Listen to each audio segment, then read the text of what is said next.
स्वागत है आप सभी स्टूडेंटों का जेएमबी स्टडी भारत में। तो आज हम स्टडी करते हैं अंगद सर के साथ कक्षा 9वीं की गणित के अध्याय 7 त्रिभुज का। ये त्रिभुज का भाग नंबर 19 है, जिसमें हम जानेंगे प्रश्नावली 7.2 के भाग 4 में प्रश्न क्रमांक 6 का संपूर्ण हल। इससे पहले यदि आपने हमारे चैनल को सब्सक्राइब नहीं किया है तो प्लीज सब्सक्राइब कीजिए, ताकि इसी प्रकार की सभी वीडियो आपको सबसे पहले मिल सके। तो आइए हम देखते हैं कि प्रश्न क्रमांक 6 क्या कहता है। प्रश्न नंबर 6 कहता है कि एबीसी एक समद्विबाहु त्रिभुज है, जिसमें ए बी बराबर AC है। भुजा बी ए बिंदु डी तक इस प्रकार बढ़ाई गई है कि AD बराबर AB है। देखिए आकृति 7.34 में दर्शाई है कि कोण BCD एक समकोण त्रिभुज है। ये हमें दिया गया है कि एबीसी एक क्या है, समद्विबाहु त्रिभुज है। एबीसी एक समद्विबाहु त्रिभुज है, जिसमें कि ए बी बराबर है बीसी भुजा के, और बी भुजा को डी बिंदु तक बढ़ाया गया है इस प्रकार की ए डी बराबर है ए बी भुजा के। हमें दर्शाना है कि कोण BCD एक समकोण त्रिभुज है। हमें ये बताना है कि ये कोण क्या है, 90 अंश का है। तो सबसे पहले जो हमें दिया गया है हम वो लिख लेंगे, और जो सिद्ध करना है वो भी हम लिख लेंगे। ठीक है, तो हमें यहां क्या दिया गया था, तो हमें दिया गया है कि एबीसी एक समद्विबाहु त्रिभुज है, जिसमें ए बी बराबर ACD है, ए बी भुजा बराबर है AC के, और बिंदु डी को, ठीक है, BA को बिंदु डी तक बढ़ाया, जिससे हमारा त्रिभुज बन जाता है BCD। और इस BCD में हमें दिया गया है त्रिभुज BCD में AD बराबर है AB के। ठीक है, अब हमें ज्ञात क्या करना, हमें ये कोण ज्ञात चाहिए, पूरा कोण चाहिए, क्या कोण C ज्ञात करना है, तो हम उसको भी लिख लेते हैं। तो अब हमें क्या करना है कि ये कोण BCD एक समकोण त्रिभुज है। तो हम उपपत्ति करते हैं। सबसे पहले हम लिखते हैं उपपत्ति मीन्स प्रूफ, जो सिद्ध करना है। तो पहली चीज तो हमें जो दी गई है वो लिख लो, क्या दी गई है। हम देखते हैं त्रिभुज ABC में 3 कोण बनेंगे, ये बनेगा। ठीक है, तो त्रिभुज ABC देखते हैं क्या है। माना कि ये कोण क्या है, 1 है, और ये कोण अपन यहाँ का बना लेते हैं कि ये कोण क्या है, 2, कोण 2 है। ये कोण बना लिया कि कोण 3 है। ये कोण मान लिया हमने कि ये कोण 4 है। ठीक है, ये कोण 1 है हमारे पास, ये वाला, ये कोण 2 है, ये कोण 3 मान लिया, ये कोण 4 मान लिया। ठीक है, तो हमारे पास अब लेते हैं हम त्रिभुज ABC में लेते हैं। तो हमें क्या दिया गया, त्रिभुज ABC में हमें दिया गया है क्या है, AB बराबर AC, मतलब AB भुजा बराबर है AC के, और ये ABC क्या है, एक समद्विबाहु त्रिभुज है। और हम जानते हैं जब समद्विबाहु त्रिभुज की दो भुजाएं बराबर होती हैं तो उनके सम्मुख कोण भी बराबर होते हैं। कहना चाहिए इस भुजा के सम्मुख कोण आएगा AC भुजा के एक कोण B, और कोण AB भुजा के सम्मुख आएगा कोण C। तो कोण 1 और कोण 2 क्या होंगे, आपस में बराबर होंगे। ये दिया है, ये यहाँ पे लिख दो क्योंकि ये दिया है, ये हमें दिया गया है। ठीक है, ये क्योंकि दिया गया, इसलिए हम क्या कर सकते हैं, ये वाला कोण B, ये पूरा कोण ABC बराबर होगा कोण ACB के। तो यहां से लिख लो, ये कोण हमने माना था 1, तो कोण 1 बराबर हो जाएगा कोण 2 के।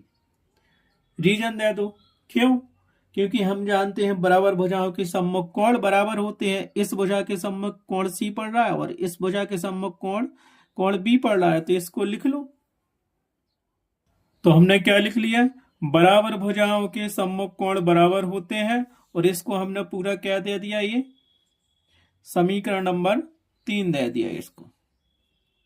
ठीक है, अब चलते हैं दूसरा त्रिभुज ACD में। इसमें भी ये भुजा AC भुजा AD के बराबर है, तो AC भुजा के सम्मुख कोण बनेगा कोण 4D, और कोण AD भुजा के सम्मुख पड़ेगा ये कोण C, कोण 3, तो कोण 3 बराबर हो जाएगा कोण 4।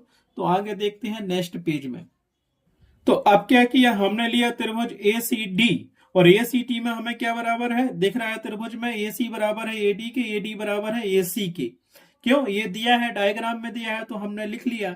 अब इसके बराबर हमने लिख दिया क्या है, हम जानते हैं कि ए डी बराबर ए सी के हैं और ये दोनों भुजाएं बराबर है, तो हम जानते हैं कि बराबर भुजाओं के सम्मुख कोण बराबर होते हैं। तो ये डी भुजा के सम्मुख कोण पड़ रहा है कोण 3 और ए सी भुजा के सम्मुख कोण पड़ रहा है कोण 4, तो इसको लिख दिया हमने कोण 3 बराबर कोण 4। क्यों? बराबर भुजाओं के सम्मुख कोण बराबर होते हैं और इसको हमने समीकरण नंबर 4 दे दिया। अब समीकरण 1 और समीकरण 3 और समीकरण 4 को हम जोड़ देंगे। ठीक है, ए बी भुजा के सम्मुख कोण पड़ेगा कोण 2 पड़ेगा और ए सी भुजा के सम्मुख कोण क्या पड़ेगा, कोण 1 पड़ेगा। तो यहाँ 1 लिखना था, यहाँ 2 लिखना था। ठीक है, तो समीकरण 3 और 4 बन गए हमारे पास। तो इसको हम जोड़ देंगे, क्या करेंगे, समीकरण 3 और 4 को जोड़ने पर। तो हमने क्या किया, समीकरण 3 और 4 को जोड़ दिया, तो कोण 2 बराबर कोण 1 और प्लस कोण 3 बराबर कोण 4। तो ये आ गया कोण 2 प्लस कोण 3 बराबर कोण 1 प्लस कोण 4।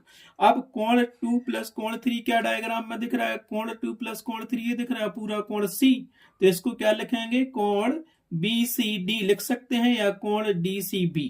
तो इसकी जगह पे लिख दो, दैट इंप्लाइज हमें क्या मिलेगा, इसकी जगह पे हम क्या लिख सकते हैं, कोण BCD बराबर मिल जाएगा हमें कोण 1 प्लस कोण 4। इसको समीकरण नंबर 5 दे सकते हो आप।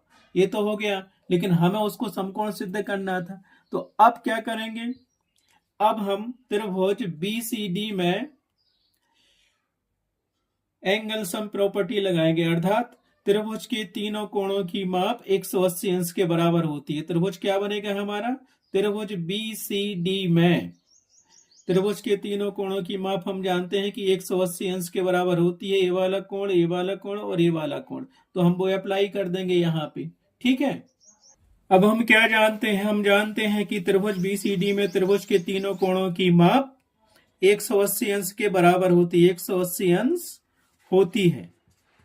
ठीक है, तो त्रिभुज BCD में तीनों कोण हमें क्या पढ़ेंगे, त्रिभुज BCD में कोण B, कोण C और कोण D पढ़ेंगे। तो उनको लिख लो, कोण B को हमने कोण 1 माना था, कोण D को कोण 4 माना था और कोण C को ये पूरा दिया है कोण BCD। तो इसे हम लिख लेंगे, एंगल सम प्रॉपर्टी हमने इसमें यूज करी। तो ये क्या मिलेगा हमारे पास, यहां से मिलेगा हमारे पास कोण 1 प्लस कोण 4 बराबर कोण BC प्लस कोण BCD बराबर हमें मिल जाएगा 180 अंश। तो ये मिल गया हमारे पास, इसको हमने समीकरण 6 बना लिया। और समीकरण 5 और 6 से देखिए, कोण BCD बराबर है कोण 1 प्लस कोण 4। तो यहाँ लिख लो समीकरण 3 और 4 से, समीकरण 3 और 4 से आप देखेंगे क्या मिलेगा।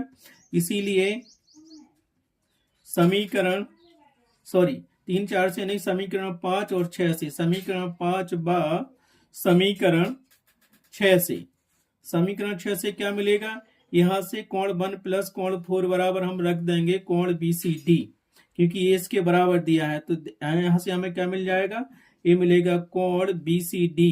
समीकरण एक कोण 1 प्लस कोण 4 बराबर हमने लिख दिया कोण BCD और प्लस में हमारे पास था ही कोण BCD और बराबर हमारे पास क्या था, 180 अंश था। हो गया ये। अब देखो यहां से क्या मिलेगा हमारे पास, सो दैट इंप्लाइज मिल गया 2 कोण BCD बराबर हमें मिल गया यहां से 180 अंश मिल गया। ठीक है, अब आगे क्या करेंगे, यहां से मिल जाएगा हमें कोण BCD जो ज्ञात करना था। तो ये मिल गया हमें 180 अंश बटे 2 और 2 से इसको काट देंगे तो हमें क्या मिल जाएगा, ये यही चाहिए था कोण BCD या DCB। सो BCD एंगल क्या मिलेगा, सो दैट इंप्लाइज हमें यहां से मिल जाएगा कोण BCD मिल गया हमारे पास, दैट इंप्लाइज कोण BCD बराबर 90 अंश। और यही सिद्ध करना था, जब किसी भी कोण का मान 90 अंश होता है तो वो क्या होता है, समकोण होता है, जो कि एक समकोण है। तो इसको लिख लो, जो कि एक समकोण है, जो कि एक समकोण है और हमें यही सिद्ध करना था। ठीक है, कोण BCD एक समकोण है, तो इसको लिख लो का इति सिद्धम। इसको हम क्या लिख सकते हैं, अब इसको हम लिख सकते हैं इति सिद्धम।